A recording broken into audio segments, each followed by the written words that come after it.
Good evening, ladies and gentlemen, and welcome to the Milan Weekly Podcast channel. On this episode of the Milan Weekly Podcast, I'm joining Stevie, filling in for Vinny tonight. We're going to be talking about the seesaw game that happened on the weekend against Cagliari. We're going to, of course, have to really look around the entire Serie A landscape. After 12 matches, we're having a clear idea of what the league might be panning out to this season. We're going to talk about it. Of course, there's no game to preview because it's international break time. But you know what, ladies and gentlemen? If you haven't already, you have to. Please do us a favor. Subscribe to the channel. Hit the notification bell so you're up to date with all of our latest videos. Smash the like button. Leave a comment if you're checking us out later. Follow us on all of our socials. We are also an audio platform. Find us on Apple and Spotify. Me and Stevie. Some would say the heavyweight champions of the world. And we're Let's ready go! for it. Ladies and gentlemen, welcome to the Milan Weekly Podcast channel.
What's up, ladies and gentlemen? Welcome to the Milan Weekly Podcast show. I'm Fabio, joined by always the great Stevie. Steve, how are you feeling today, man? Guys, I'm feeling really pumped. I tested my mic. My internet connection is great. I've checked off all the boxes of the Presidente as he goes about in his financial world. I have checked off those boxes, ladies and gentlemen, and I am ready to talk Milan. I am back. I am really sorry, guys. There's family obligations. There's little kids soccer club obligations, and but I'm always with you guys, always there. The fire. I'm ready to bring the fire tonight, Fabio. I'm pumped. My wife is pissed, so I'm pumped. All right. That's usually a recipe for disaster.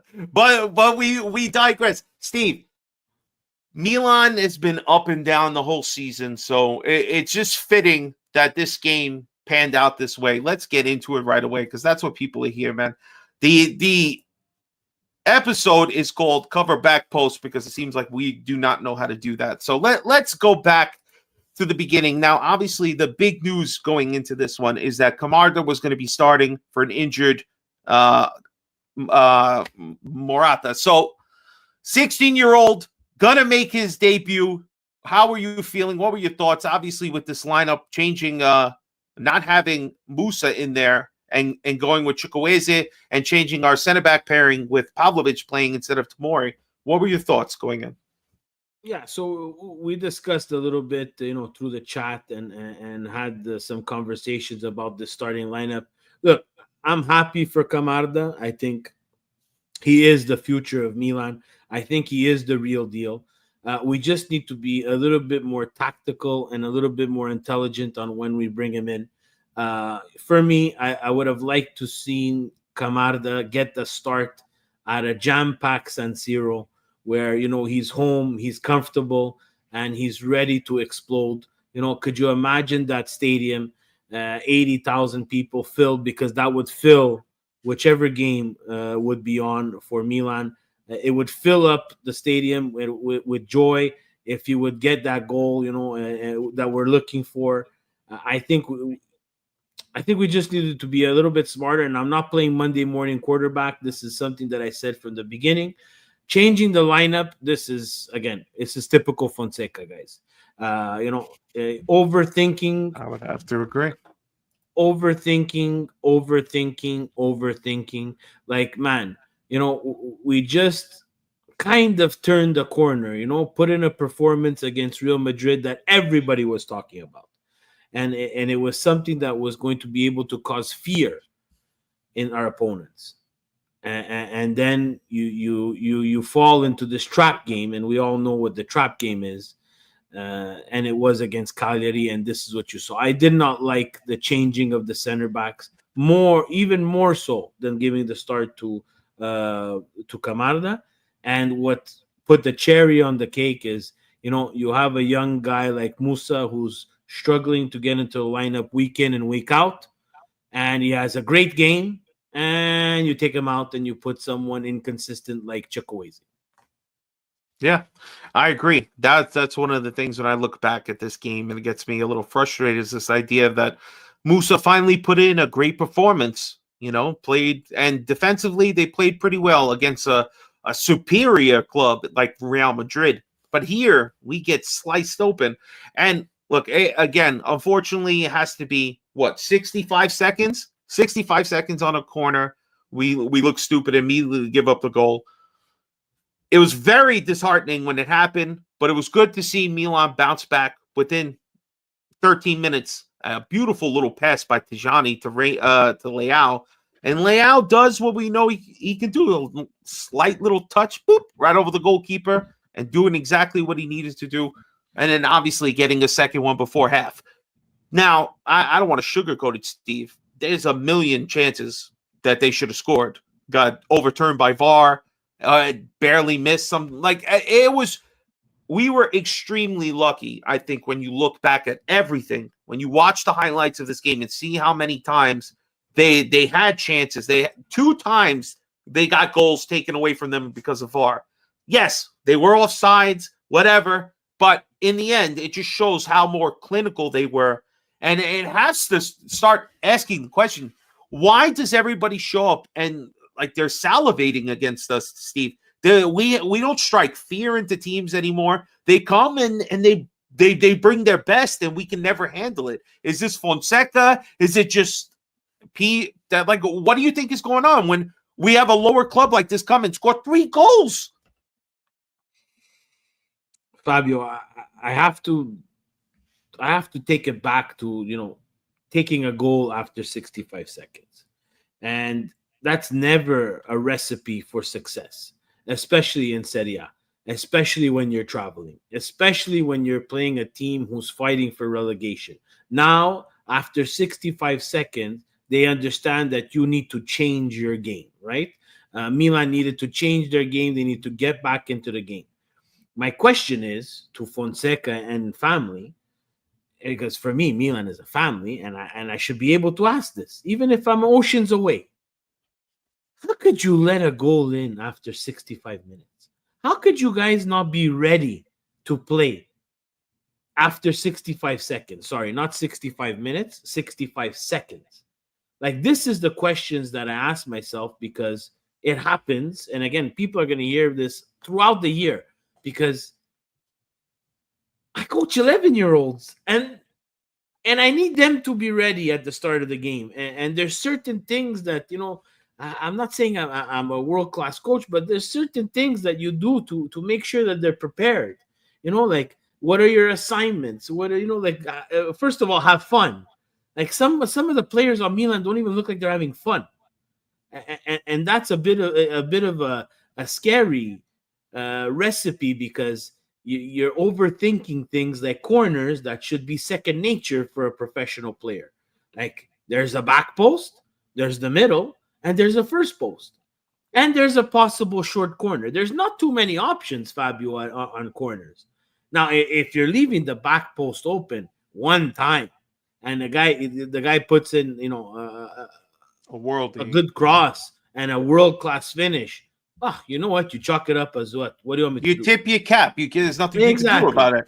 These are not these are people wide open, just blasting it right in, where Mike doesn't even have a chance to do anything. No. But all right, so bad start. But let's move to probably the only positive spell really we could think about is Leao getting a great little chip pass, obviously by Tijani to get the first one, and then Fofana. Yes, he has a major brain fart that screws the second goal, but our second goal, he does create a really great through pass that Leao does what he's supposed to do. Doesn't have a moment of, I'm just going to shoot it right away. He does what we know, all he can do, know what he can do. He's so fast and he's so strong. Just go around the keeper and put it in, and he did it like no problem. So I was happy. What were your thoughts in regards to at least Leao's performance in this game? Look, I think Leao was engaged, and I think I know why he was engaged. It seems like there's going to be a little bit of an added pressure off his back. Congratulations to Leao, father of twins, which will change your life, my friend. Let me tell you that much. So 2 goals, 1 for each kid. Good for him. Tip my hat. I think, he's gone through a tough spell. And when I'm hard on Leao, I'm hard on Leao. You think the pressure of the baby's coming? Maybe now, we knew it was coming as it was reported in the summer. But now that it's kind of like the babies are here and he has a great game, looked pretty solid against Real Madrid too. It's like the pressure maybe is coming off a little bit. I think the pressure is coming off. I think he's going to have to start rethinking some of the things that he does and some of the ways he acts, because now he's a role model to 2. That's me personally as a father figure. I think I would put my mindset on there. I'm gonna give real props to Reindeers for that pass, and I don't use this very often. You know me, Fab. I really keep my world class to my world class. It's a very high standard that I set.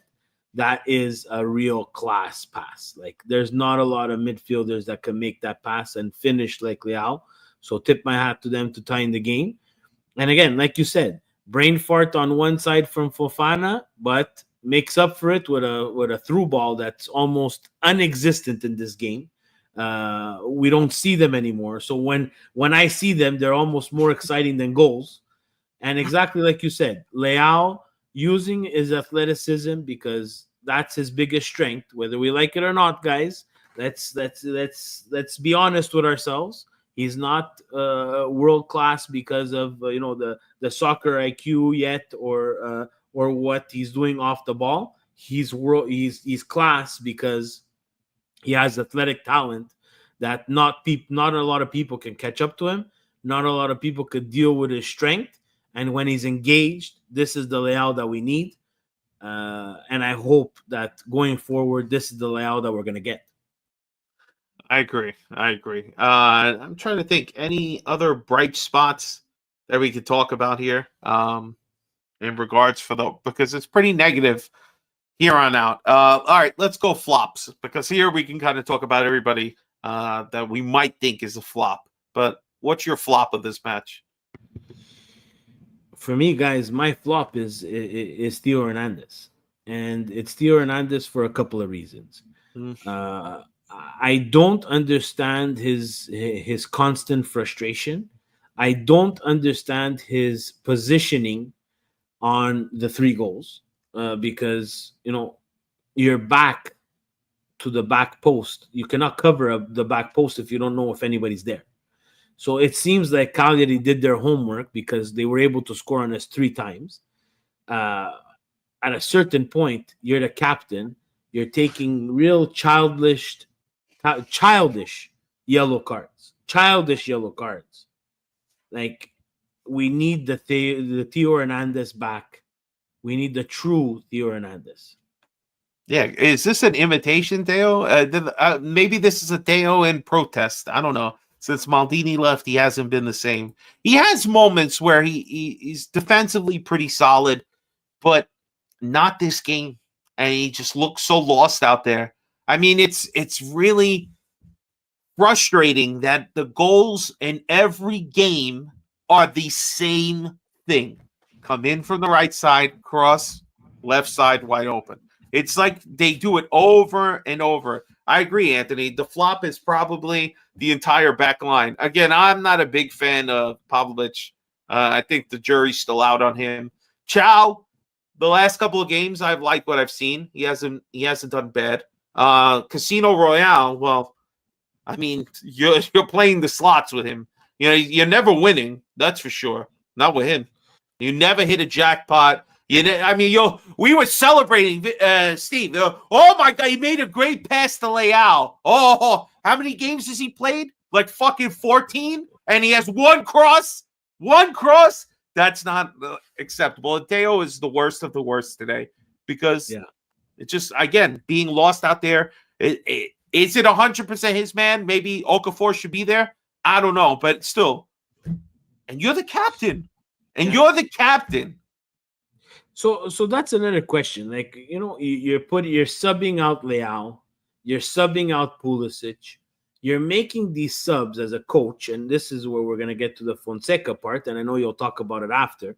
But at a certain point, aren't you telling Okafor, like, look, buddy, do you understand where we are? Do you understand the moment of this game?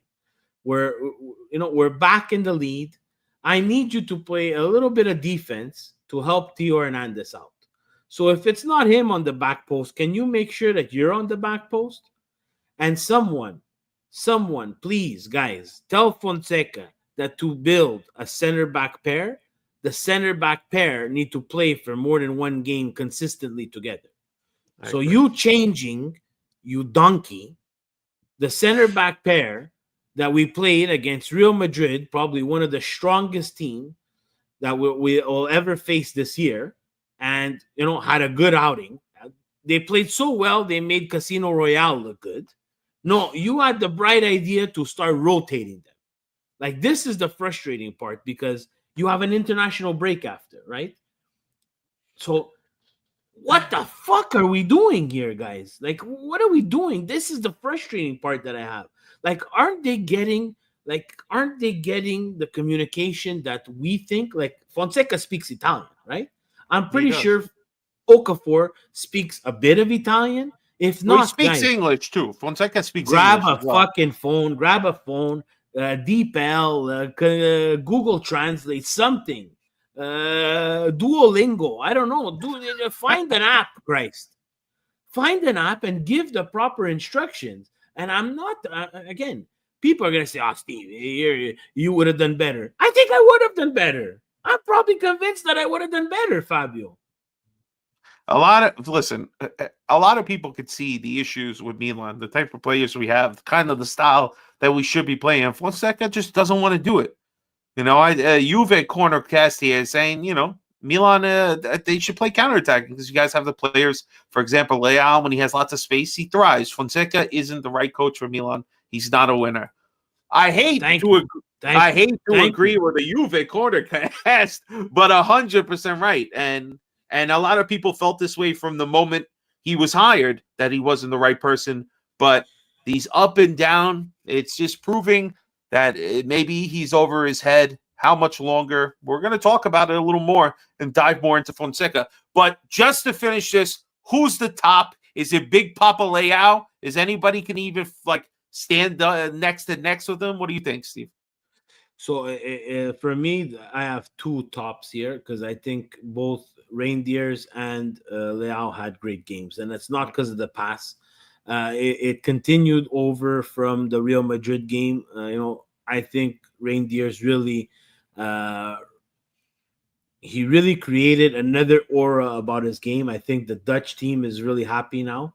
I think everybody's on alert now. I think Milan should be on alert now because people are going to come. That's what Gio keeps saying. Yeah, because they're going to come knocking. So he's going to start asking for a salary hike, right? Obviously.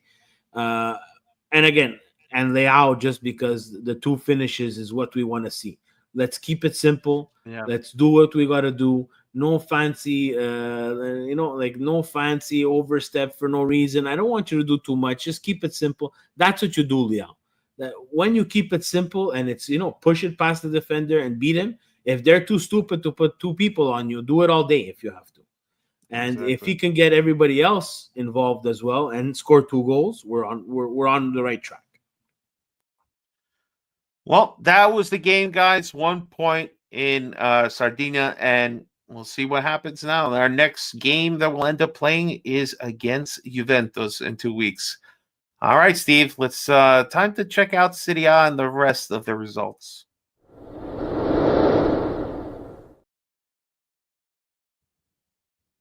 This segment is brought to you by Football Canada. I finally got it right. The home of Serie A and the Premier League in Canada. Check it out. You can even listen to Serie A games in Italian. All right, Stevie, let's go. We got the first game that happened on Thursday for whatever reason. Genoa hosted Como, and it was a 1-1 draw there. Not much else. They had Genoa tied the game in the 92nd minute, but any thoughts on this one? No, Thursday night football is reserved for North America. Unfortunately, I'll be very transparent, and that's what we do here. No idea that this game was happening on Thursday. No reason why it was happening on Thursday. But looked at the score, and exactly like you saw Genoa come up with a tie against Como. And Como has some points, man. They have some points. Hey, Genoa keeps dropping points. They're going to start getting real worried if they keep doing this week in, week out. Next game, Lecce hosted Empoli. This one ended 1-1.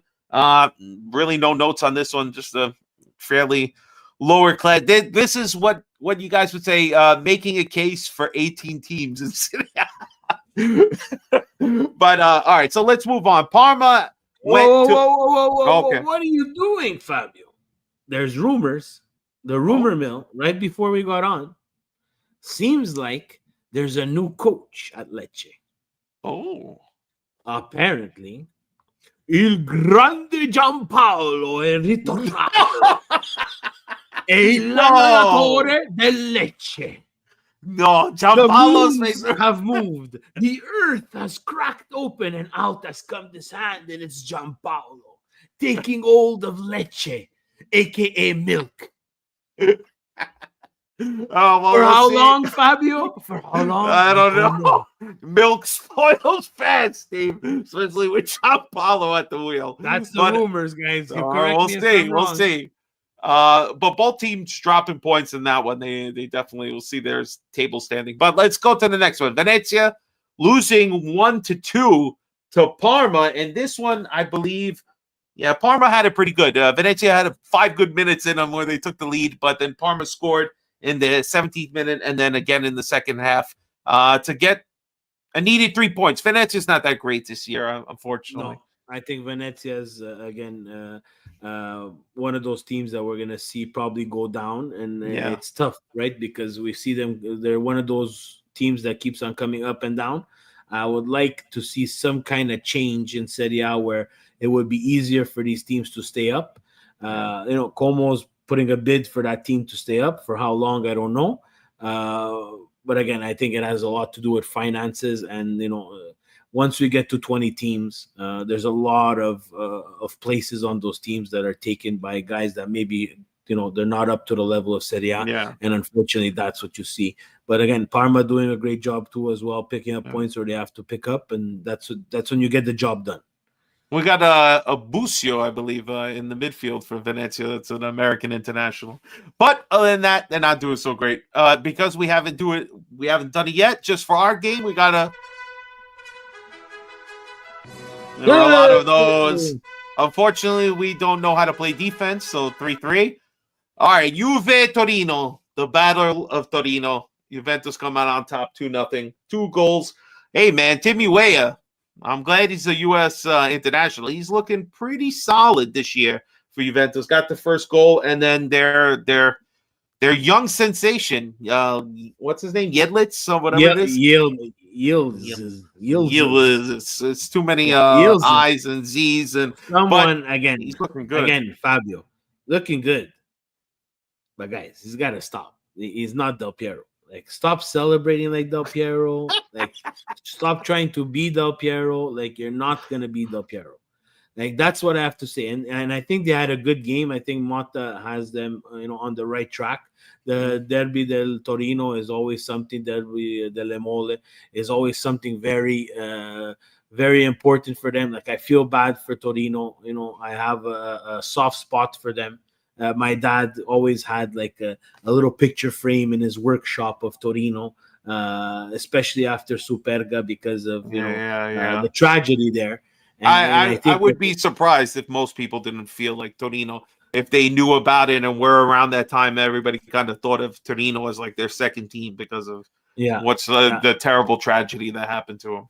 Yeah, and you feel for them because they just can't get over this hump that is Juventus in their own town, right? So, I think that there's going to be a turnaround at Torino. I think so. Don't sell him one of your best defenders, then. How about that? Yeah. All right, let's go to the next game. The team Gasparini's men, Atalanta, 2-1 over Udinese, and this guy can't stop dancing. He's got his team playing so well. But again, the difference in this game actually happened to be an own goal by Udinese. So again, things are just shaking out their way. Another 3 points. Atalanta is hitting their stride. They're playing well. Yeah, there's going to be a drop, though. You got it here, Fabio. November 11th, 2024, there will be a drop in form at Atalanta. You heard it here first. It's got still a lot of big matches going forward for them. All right, let's go. Fiorentina 3-1 over Verona. This one, Minchia Moiskin, not once, not twice, 3 times a lady. Man, his kids, why did Juve get rid of this kid? This kid seems to be a player. I think he had to get out of Juve. Yeah. I think that jersey was too heavy for him. Yeah, the jersey was too heavy for him. I think in Florence, he has a little bit less pressure. He's with a coach who seems to have found his sweet spot. Gio's creaming in his pants right now, just hearing us talk about Fiorentina, because he loves him some Palladino, loves him. Yeah. And again, good for Moiskin, and I think good for the Italian national team. Yeah, he's another one like Leao. I think he's got to have some kids and come back to to being an adult, because you are a professional. Let's stop with the rap videos. Not that there's anything wrong with rap, but if you concentrate on soccer, you will make a shit ton of money and you will score goals. And this is what he's doing.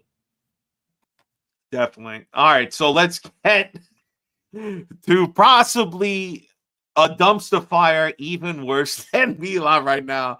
In the capital, Roma 2, Bologna 3.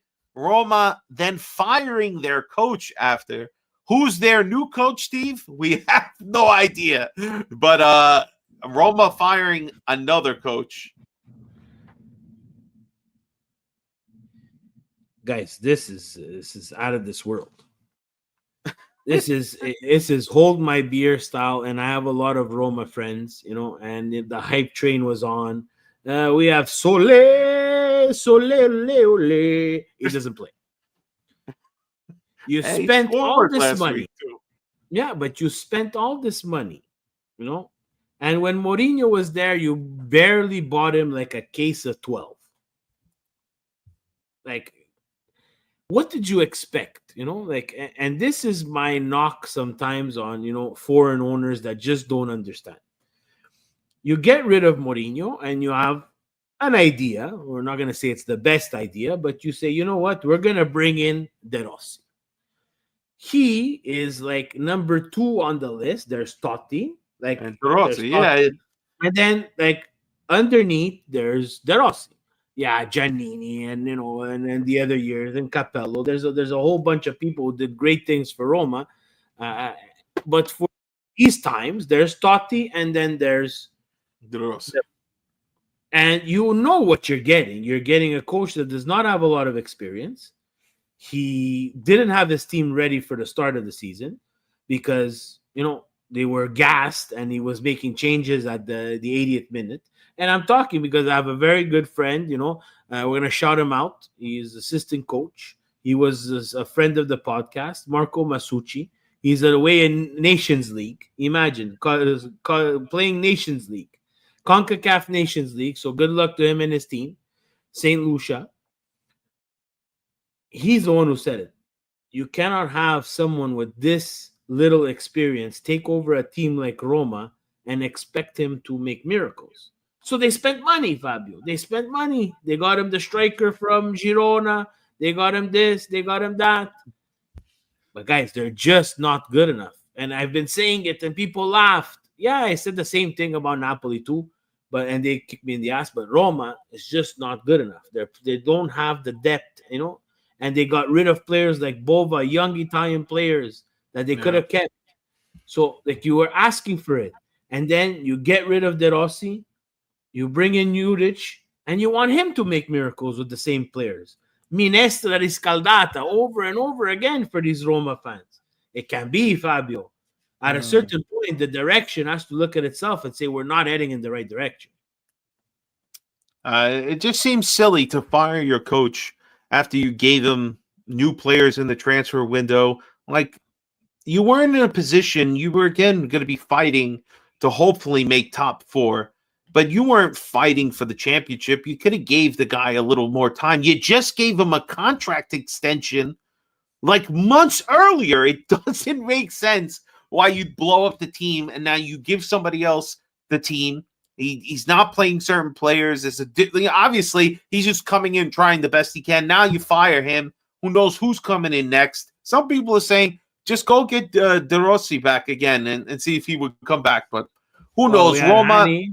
We had Hani in the chat say that Mancini, rumors, and I saw them too. Mancini. That's another punch in the face. You have to call a Lazialista back to Roma to fix your team.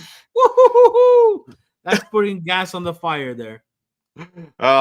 Speaking of Lazio, let's talk the next game. Monza hosted Lazio, and Lazio came out with the victory. Zaccagni scored in that one. Lazio doing pretty good. New coach, playing well. Strasbourg Steve extremely happy. Strasbourg Steve extremely happy. No one's talking about Lazio, which is good for Lazio. Under the radar, picking up points where they have to pick up points. Not too much drama, but there's the Jekyll and Hyde in Lazio, and it's coming out, Strasbourg Steve. You know that it's going to change, and nothing like an international break to lay an egg when you come back home.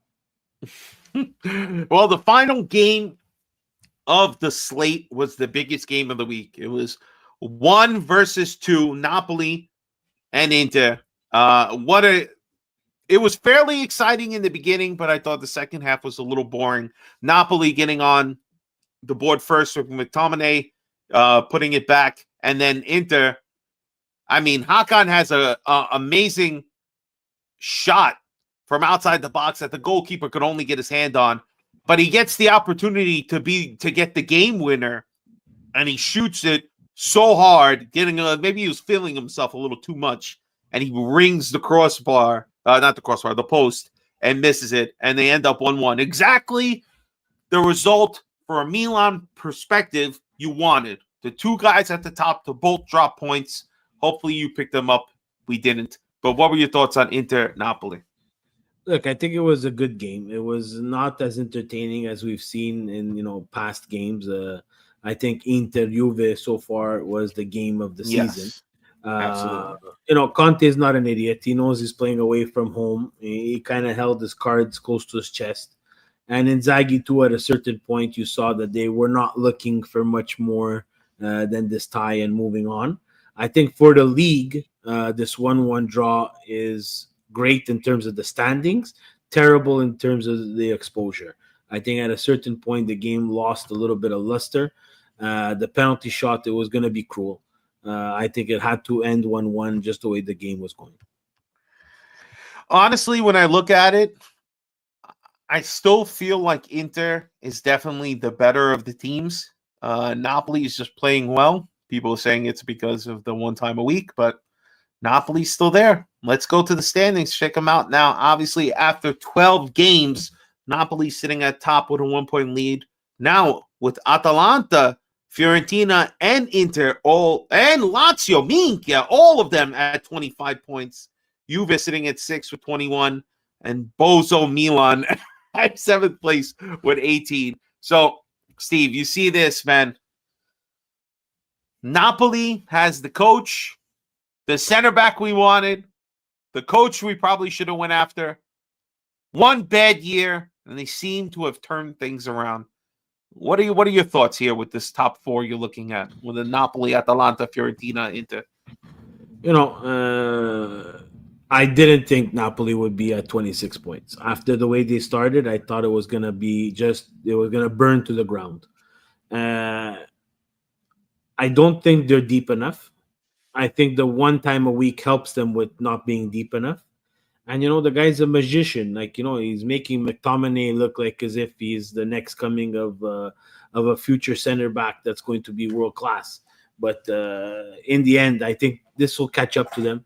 Um, I don't think Napoli stays at the top the whole year. Uh, I would be worried about Atalanta and Fiorentina, but again, I think it's still Inter Scudetto to lose. And again, it's really sad. I see Milan in seventh place. I see, yes, we have a game in hand, but we have Bologna right under, who will not be an easy customer. But even with if, and a big if, we get those 3 points against Bologna, we're just at 21. We're still three behind anything reasonable that we would like to be at, especially at the halfway point. I think after this international break, there's a huge game against Juve that will be the end of Fonseca, if you ask me. Yeah, you know what's gonna happen, right? He's gonna I come out. know. I They're gonna said the play same thing in the amazing. Yeah, derby. exactly. It's like every People are time we gonna think, say, every but time you think he's out. honestly, the soccer gods at a certain point, it cannot be like this. Yes, Logically, that's what would happen. The two teams, one that's pretty ready to battle all the time. Juve seems like they're in every game. Milan, you never know which one you're gonna get. it's just true. You have a crap result against Cagliari. You have an international break where you're not going to be playing soccer. When you come back, that top team might be able to grab those 3 points. Boom, you had the derby. Like it just doesn't make sense. And I hope Yeah. for Milan. I never want Milan to lose. I just how many lives can you have right now? Like how do you fix this? And against a Juve that's not gonna that doesn't let in a lot of goals, and we do. That's the biggest common denominator there is they don't let in goals and we do. Oh, we leak like crazy. All right, that has been City.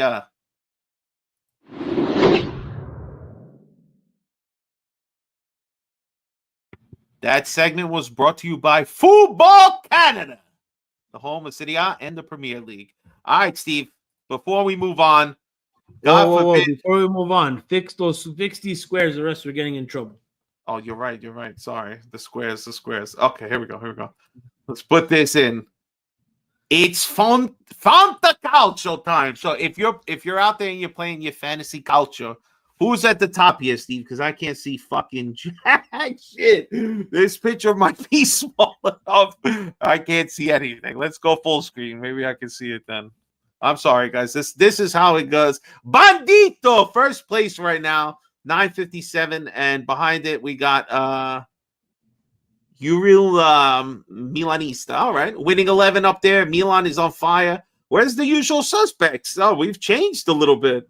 Chicken Yeah, Calm all the way in 13th place. Jesus Christ, Chicken Calm. yeah. Things changed. Steve, are you participating in the City A Fantasy this year? I'm somewhere down in the dumps. I'm not anywhere close to this leaderboard. All right, let's fix this before Presidente has a meltdown. All right, so next topic we got to get it because listen, we saw the standings, right? Where do you stand now? That's the question. Now we're 12 weeks in. We've played 4 Champions League games, 6 points, a surprising win against Real Madrid. Yes, we understand. But we have a glaring loss against Liverpool. And we're sitting at 6 points. Not terrible, but it's the league that's more worrying right now. And I think what Fonseca's been doing is somewhat sacrificing the league because the team is not providing any consistent basis week in, week out in the league. And we're just dropping too many points. So where do you stand right now, Steve? It's international break time, but what would you like to see? What are your thoughts overall now? You and Vinny always say 10 weeks in. Well, we're 12 weeks in. So where are you standing right now? Yeah, I'm standing on thin ice right now. I don't think that we can sacrifice the league. And I'm really fed up of this because, and again, I know you're American. No offense to you there, but the Americans need to understand what that 20th Scudetto means to us, what that championship means to Milan, what Champions League means to Milan. So you're on all fronts now. Like, you're on all fronts, and you know what? And we cannot be all hide and tidy. Coppa Italia should mean something to Milan as well. But we obviously don't have the depth for all three of those competitions. But the league cannot be something that you fall behind. We cannot be 7 points back, 8 points back at this point after 12 games. It's going to be hard to recuperate those points lost. And I'm pissed, Fabio. I'm pissed because I don't want to finish fourth. I fucking hate this shit. I hate, we're going to aim for fourth. No, I want to win. I want to win the Scudetto. I want to win the Champions League. I want to win the Coppa Italia. This is what a fan does. The definition of fan is fanatic. I am a fanatic about this team. I love this team. I watch this team. It pisses me off. They tied. Like, it ruined my Saturday. Right? So what did I do? I went out and put Christmas decorations. You think that was fucking fun? After dropping 2 points? No. You were punishing yourself. Yeah, I punished myself. But this is, and again, I understand that it's money, and, it's not me. It's Jerry who put the billions or whatever, however else you want to contabulate this, accounting-wise, and who put the money. But it wasn't me. So I don't have a say, but I have a say as a fan that I don't like to see my team like this. And things that you could have done in the offseason could have avoided this. You had to upgrade your right back, upgrade the fucking right back. Don't get someone who's 4 quarters for $1 or 4 quarters for 75 cents, because that's basically what we did. You needed a center back. You went and get a center back. Okay. You wanna like, let's create something here. Let's create a partnership. It's gonna go bad sometimes. You're gonna hire a coach. Well, hire the right coach, because Fonseca is not the right coach. And people could tell me whatever they want. He was not good enough at Roma, and if he's not good enough at Roma, unfortunately, we're not gonna have this Pioli thing happen all the time, where he wasn't good at Lazio and he was good for us. Fonseca is not the person, and this is what frustrates me. We need to go. We need to go and get a coach that has a winning mentality. If Roma's looking at Mancini's a winner. Do I like Mancini as a coach? Nah. He did some good things with a City team, with an Inter team. Why is Sarri not, like, again? Sarri won 2 championships in 2 different countries. So why is he not even an option? Again, it begs to differ. What the hell does this management want? Do they want a coach or they want a yes man? It seems like Fonseca is basically their yes man, because he's not challenging anybody in regards to, hey, I didn't want this. If there's a certain way you wanted to play, you should have had the balls to be like, I want these type of players. Otherwise I'm going to fail with the guys that you have. But and also too, Ricardus makes a good point. We don't have a proper sporting director, because a scout is not a sporting director, and I think that's what's going to need to happen, honestly, soon. But I think Fonseca is on borrowed time right now. Borrowed time, and again, if you're not going to purchase, at least let's integrate the youth. If you're going to sacrifice a season, if you're saying, you know what, there's no way I could afford this, there's no way that I'm going to be able to, make the books look good in terms of profit and in terms of, what I need to be okay with financial fair play. Well, let's integrate the youth. And I know you had the Futuro, but that's not my problem right now. Like, you find someone else. Go buy people for the Futuro and get me those Futuro players on this team so we can start integrating them. So we're not waiting 10 years to integrate them, right? And Milanista report, he hits the hammer on the head. Like, why are we going away from, the Italian coach? That's what you need in Serie A. It's very rare that someone from, a stranieri is going to come to Italy and make a huge, impact. Let's leave the Jose Mourinho out of this for all the Interisti, right? Milan traditionally has had trouble with coaches that are not Italian. They had the Fate Terem experiment. It didn't last very long. That was gone very, very fast. So, let's learn from our mistakes. And again, if you want to integrate quickly, Milan's purchases need to come from teams that have Serie A talent. And it's not because you're going to pay a premium. It's you're paying a premium because there's less integration. The person knows the league. The person knows the culture. You're getting a lot of guys and you're bringing them in. And like you said, Fabio, if Fonseca doesn't have the balls to say, whoa, Casino Royale is not the right back that I need. I need the guy that I had at Lille because he's 10 times better, and you're scared to speak, well, then that's not the person, because I'm in that room and they're saying, I'm going to give you A or I'm going to give you B, and B is Emerson Royale. I've woken up enough times on the weekend to watch Tottenham play, and he was not playing because he's not good enough for Tottenham. Exactly. And if he's not good enough for Tottenham, he's not good enough for Milan. I'm sorry. Point final. I agree. There's very few teams that I would take somebody who's sitting on the bench and decide to bring them over to us. But again, I just think, well, what's the term we always say? Is he going to get the panettone, right? So do you think Fonseca... Mangi il panettone. I think this management doesn't have the testicular fortitude to get rid of him right now. That's the scariest part of this whole thing. Everybody plays a big part, right? Jerry plays a big part, but he doesn't have to play a big part, because Jerry Cardinale cannot be Jerry Jones. Because Jerry Jones screwed up the Dallas Cowboys because he's a narcissist.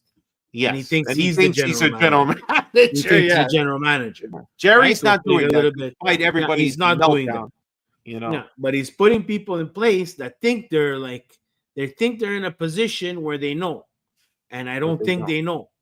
And that's the scary part, because who's gonna tell them? Who's gonna say, Ibra, Furliani, Monqueda, you guys, Fonseca is not the right person. There's no one there because they're all saying yes. I think honestly, everybody probably looks at them like they're all snakes. Like, you guys all sold out Maldini so you can get to the spot and get it. Basically, it's all the guys that were there with Maldini. It's just him and Masada are not there. But I'm thinking, honestly, that if we drop all 3 points against Juve, and then we have a fairly, I want to refrain from saying it's an easy game in the Champions League, because nothing is going to be easy to us. But we have a game against Slava, whatever the hell they are. I don't even know the name of this team, but Slaven Bratislavia, whatever. All right, if we don't get the 3 points there, and we drop points and we lose to Juve, I think I could see them saying, "All right, you know what? Let's make the change now." I mean, how much longer are you going to wait? You're going to ride off. I don't think Fonseca's the right guy, and I think more and more we fall down the table. The only thing I can say is that, thank God the rest of the league seems to be pretty competitive, and all the teams are bunched together at the top, that hopefully they do a little damage to each other and it gives us an opportunity. But we have to feast on the smaller teams. We can't let them come out and play like they're Barcelona against us. Is Leao a winner? Would he go to Juve or Inter and be successful?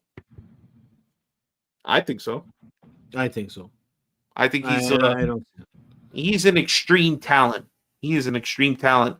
You don't win the MVP of the league because you're a bum. Even if he's not had the season that everybody would expect so far, but there's no way to say he's not a winner. I mean, he won the MVP. He won a Scudetto already. If he was on Juve or Inter, with two teams that seem to be in a much better state than we are, yeah, I think he'd be doing all right now. Bro, honestly, what was the point of getting Emerson and Pavlovic when we had Kalulu and Simic circus management? 100%, Joel. 100%. Joel, especially. Comment of the night. The comment of the night goes to Joe. But it's moves like this. And you got what? Oh, my God, Steve, what did we get? A collective of like $6 million for these two players? I don't even want anything back. I would just say, like, if I would take over, I would say, like, I don't even give me anything back. And it's not, again, and I understand. Like, are we saying Kalulu is the next coming of Franco Baresi for France? No. But you got rid of someone who was already integrated in your team. Yes, had some injury problems. Yes, had some problems with consistency. To purchase someone who has consistency problems. Right? And you gave him to a direct rival. Yeah. And Simic, someone who was through your Primavera, grew up with the club, and we're saying, you know what? You're not good enough. And we're going to take a guy who's possibly not good enough. Like, that's the thing that really blows my mind with this management. And Milan has always had a problem with this. They've always had a problem. And this is what's scary with Carmarda, Liberali, and the rest of the Futuro guys who are good. They're all young. And Milan has always had a terrible, terrible track record with youth and integrating them in the first team. And this is the scary part, Fabio, because you're not going to get 3 guys, 3-4 guys, the Jimenez, the other Italian kid, Liberali, Camarda. Those are 4 big pieces that they tick boxes, right? They tick someone in the back line, someone in the midfield, an attacking midfielder, and a superstar striker at 16 years old. Those are boxes that you tick. Yeah, you would think the future is bright when you have these sort of things that should be coming up the pipeline, but not integrating them correctly, them not raising their level, playing against grown men in Serie G. I don't know. It's a recipe that I hope Milan can figure it out, because Camarda is a Milanista, and he seems to be a next level talent. But at some point, you have to have the right people around him, the right people coaching him to get him to that next level. And, a player like Simic, he was 18, 19 years old, and you're going to pay him like maybe $1 million or whatever it was. It's like you could have had him under control for so many years, and you let him go buy a guy from another league who, again, I just don't understand. And I don't know. Pavlovic is just not it for me. I get what they were looking for in his particular, but yeah, Simic pushed for the transfer. He wanted to be a bloody starter. As for Kalulu, it was a gamble. Okay, Frank. He pushed to be a starter. Do we have a fucking starter that's better than Simic? I mean, if he would have been one of the 4 with Tomori, Chow, Gabbia, and him, what's the harm? He would have been playing. You know what I mean? It would have saved money. And Kalulu, it was a gamble. Okay, we lost that gamble. Like, I'm not understanding your comment here, but what do you want me to do here? Like, I'm telling you, if you're selling, I'm gonna say something really stupid here, but if you're selling Kalulu to bring in fucking the best right back in the world, yeah, great. I'm okay with that. But you sold Kalulu to bring in someone who's worse than Kalulu. Exactly. Like, there's no defending this. And Simic, okay, he pushed to be a starter. Because if I'm Simic and I'm looking around, I scored a goal, I came up, I've been looking good. Give me a chance. Give me a chance, right? Like, I want someone to push to be a starter.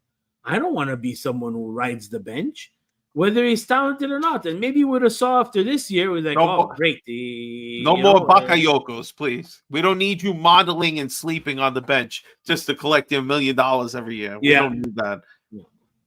No, again, it looks bad because Juve is immediately using Kalulu as a center back, as a right back sometimes, and we couldn't figure that out. Again, it just doesn't look good. management doesn't know what they're doing on Well, here. hold on. It's not that we couldn't figure it out. We figured it out. He just got hurt at the wrong times. And then when came back, we expected him to be exactly the way he was before. It takes time, right? So Yeah. it's just Milan not having patience again. All right, let's go to our Patreon. Sent us some questions and comments. Let's read it. First one coming from, all right, we'll do Ryan Percy first. Hey, guys, Jesus Christ, that Milan is literally laughable at times. We can concede 3 goals to this dog water Cagliari team. I was about to praise Fonseca, but I can't.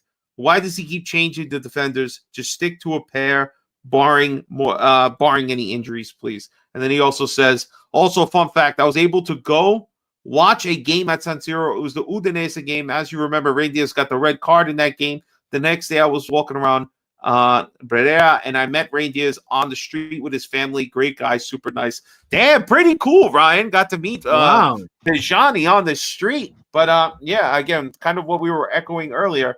It would have just seemed to make more sense to stick with Tomori and Chow, being the most logical pair, played well against Madrid, have the most history together. You would say go with him. But Give them another shot. Give them another shot. What's the problem with, there's an international break. Give them another shot. But again, it's, God forbid you keep the same lineup. All right, let's go next one. Shane O'Brien from our Patreon says, hi, gentlemen. For me, it's becoming increasingly evident that we need leadership on the pitch, especially in the back line. With that being said, do you think this will change Redbird's approach to the market? I'm assuming he means in the winter. And may we get a more established signing or two, read not just 20 million euro player in the next Mercato. I don't know, that 20 million mark, that really pisses me off, because don't buy 4 bullshit guys at 20 million.